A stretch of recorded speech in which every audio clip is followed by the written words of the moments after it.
নমস্কার বন্ধুরা, আমি শ্রাবণী। রোজকার মতো আজও আমি এসে গেছি তোমাদের একটা গল্প শোনাতে। আজকে আমি তোমাদের লেখক হুমায়ুন আহমেদ মহাশয়ের লেখা একটি ছোট গল্প, যার নাম ঈদ ভয়ঙ্কর, এটি শোনাবার চেষ্টা করব। গল্প শুনতে তো আমরা সবাই ভালোবাসি, তাই আমি তোমাদের রোজ আমার এই চ্যানেলটিতে একটা করে ছোট গল্প শোনাবার চেষ্টা করি।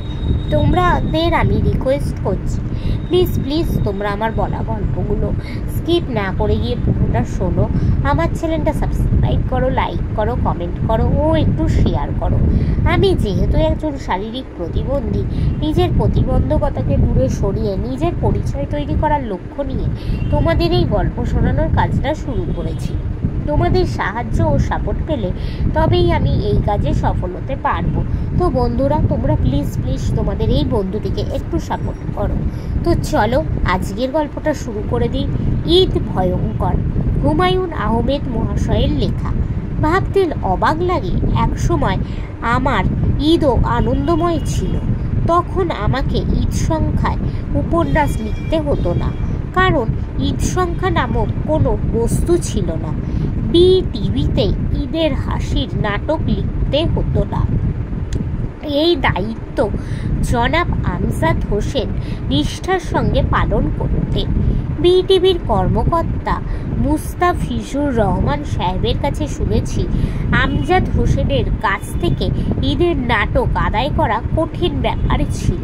মাঝে মাঝে কাগজ কলম দিয়ে টিভির একটা ঘরে তালাবদ্ধ করে রাখা হতো।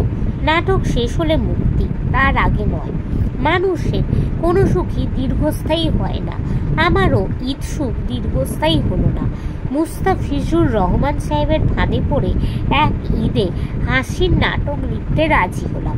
সবাই খাল কেটে কুমির আনে, আমি খাল কেটে অক্টোপাস নিয়ে এলাম। এই অক্টোপাস আমাকে 8 পায়ে আঁকড়ে ধরল। বাংলাদেশের মানুষদের ঈদের দিনে হাসানো আমার পবিত্র এবং মহান দায়িত্ব হয়ে গেল। যে কোনো দায়িত্বের সঙ্গে টেনশন থাকে, সেই দায়িত্ব যদি মহান হয়, টেনশনও তখন মহা হয়ে যায়।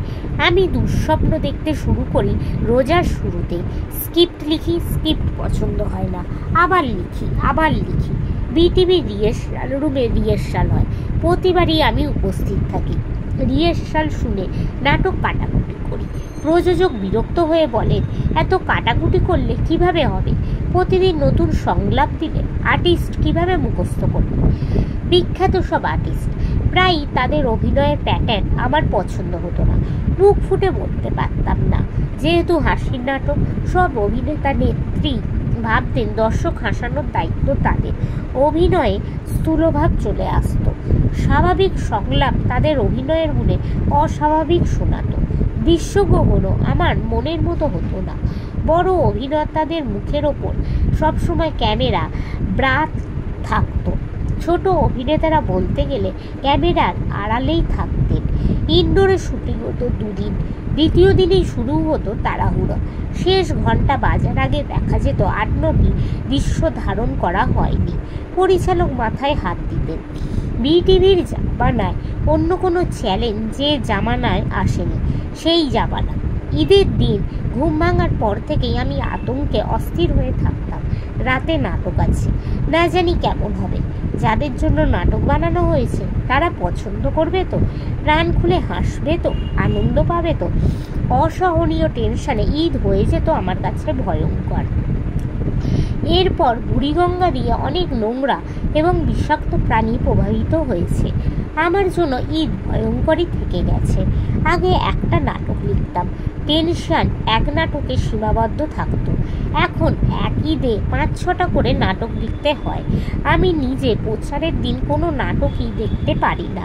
কোনটা দেখব? দর্শকরাও তো নাটক দেখেন না, তারা দেখেন বিজ্ঞাপন।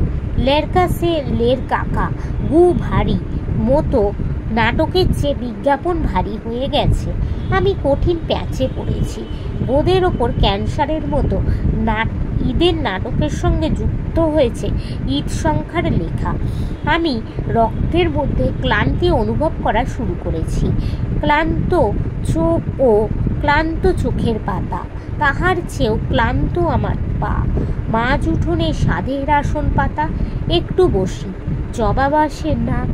তো বন্ধুরা, আজকের গল্পটা এখানেই শেষ হলো। তোমাদের যদি ভালো লাগে প্লিজ প্লিজ আমার চ্যানেলটা সাবস্ক্রাইব করো, লাইক করো, কমেন্ট করো ও শেয়ার করো। আমি তোমাদের রোজ বিভিন্ন ধরনের গল্প শোনাবার চেষ্টা করি। তোমাদের যদি ভালো লাগে তবেই আমার এই পরিশ্রম সার্থক হবে। আজকের মতো আমি চললাম। আবার আমি কাল তোমাদের অন্য কোনো লেখক বা লেখিকার লেখা গল্প শোনাবার চেষ্টা করব। তোমরা প্লিজ প্লিজ তোমাদের এই বন্ধুটিকে সাপোর্ট করো। আজকের মতো টাটা।